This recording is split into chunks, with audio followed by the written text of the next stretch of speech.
Tuhan tidak meninggalkanmu, tidak menelantarkan kamu, tidak menyengsarakan.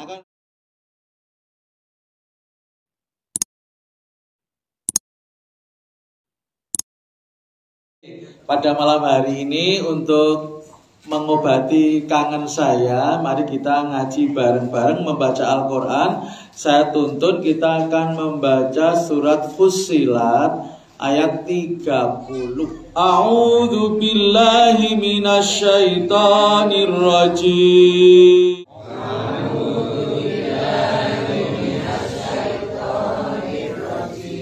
Bismillahirrahmanirrahim.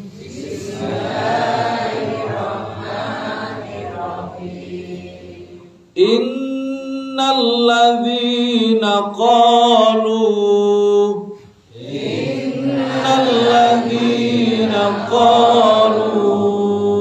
Rabbunallahu Summa istaqamu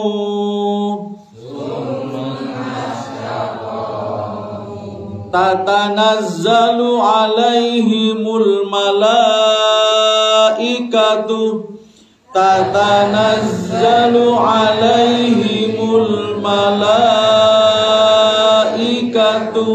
alla takhafu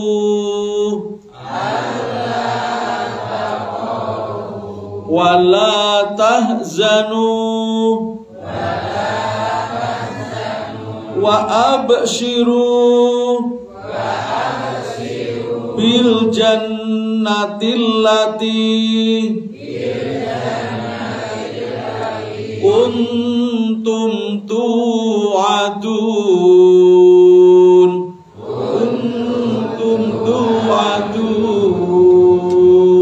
Shadaqallahul azim.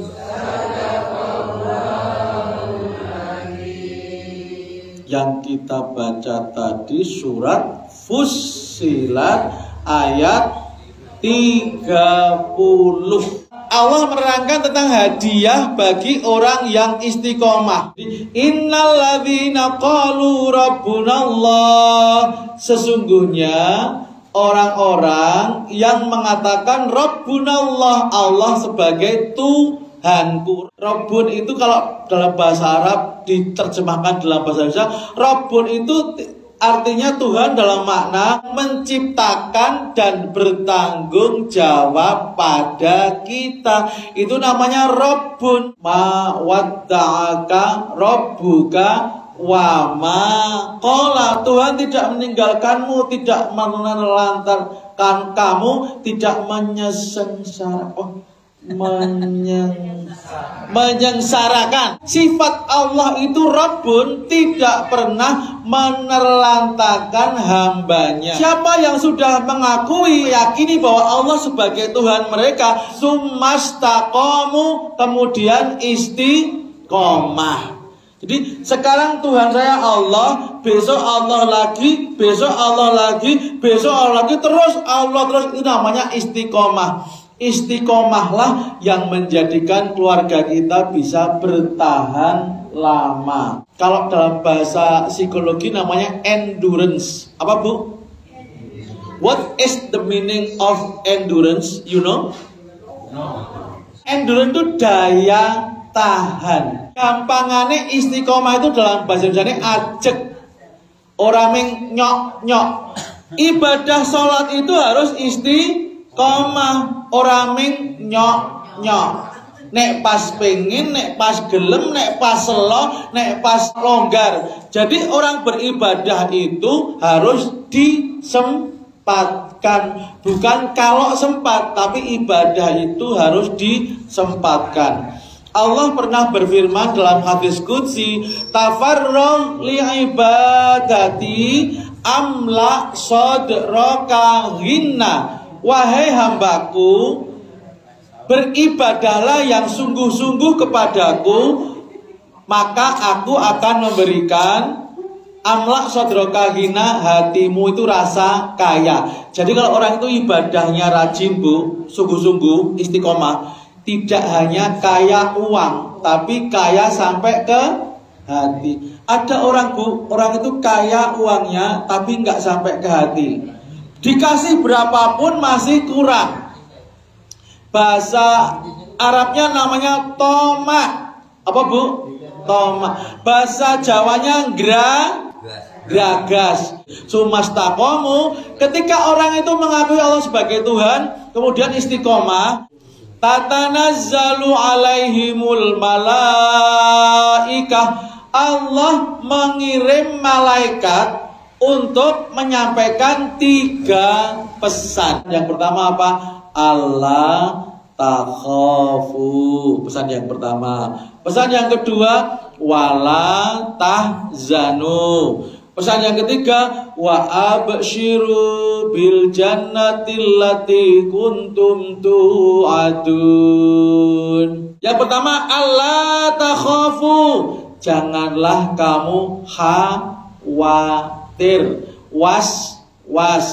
Kalau kita melihat masa depan kemudian gek piye, itu namanya khawatir bu. Jadi kalau takhafu, khauf itu adalah ketakutan akan apa yang akan terjadi. Sesuk piye yo, anakku gek piye yo, anakku piye, rusuk piye, sesuk piye. Nah, itu namanya takhafu. Tapi kalau orang yang beristiqomah tidak mudah cemas jika kita ingat pada Allah, maka itu akan menjadi diredakan oleh Allah. Allah takhafu. Itu setiap saat malaikat akan memberikan pesan. Yang kedua, wala tahzanu. Jangan sedih. Kalau sedih itu yang sedang terjadi dan yang sudah terjadi. Ada orang itu yang malu dengan masa lalunya. Aku cah desa, aku anak orang duwe, aku ingin. Itu ada orang yang sedih dengan masa lalunya.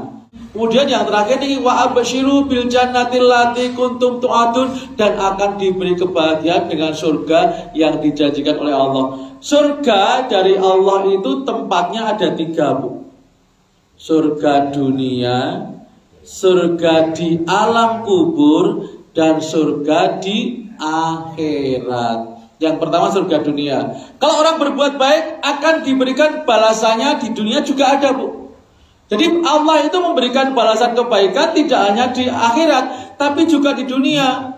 Itu namanya surga dunia. Surga dunia itu ibarat ibu-ibu yang masak. Surga dunia itu hanya ngicipi surga yang sesungguhnya.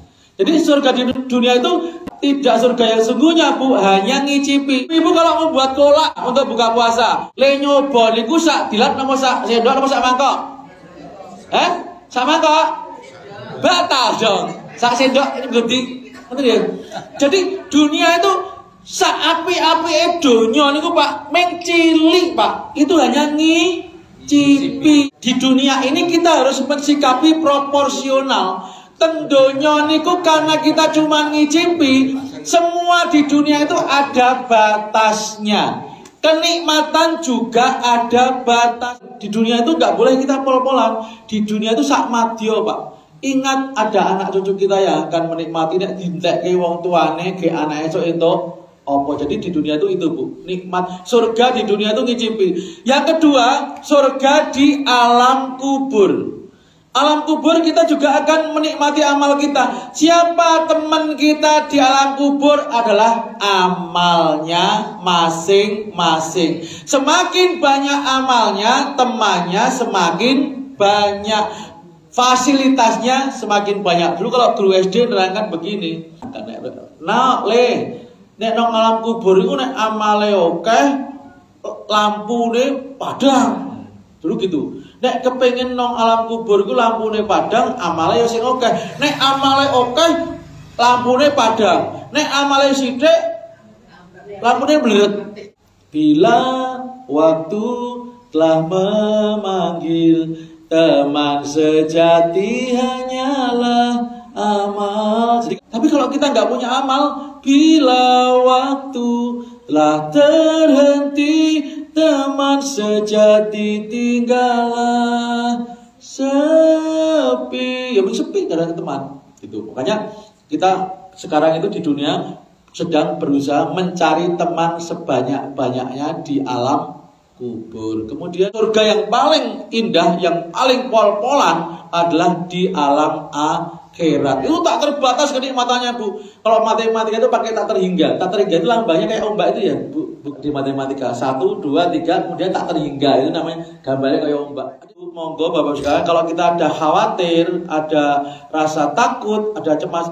Kalau orang itu ternyata khawatir itu nggak ada habisnya, Bu. Wis sugih, sukses, terus anakku piye gitu ya.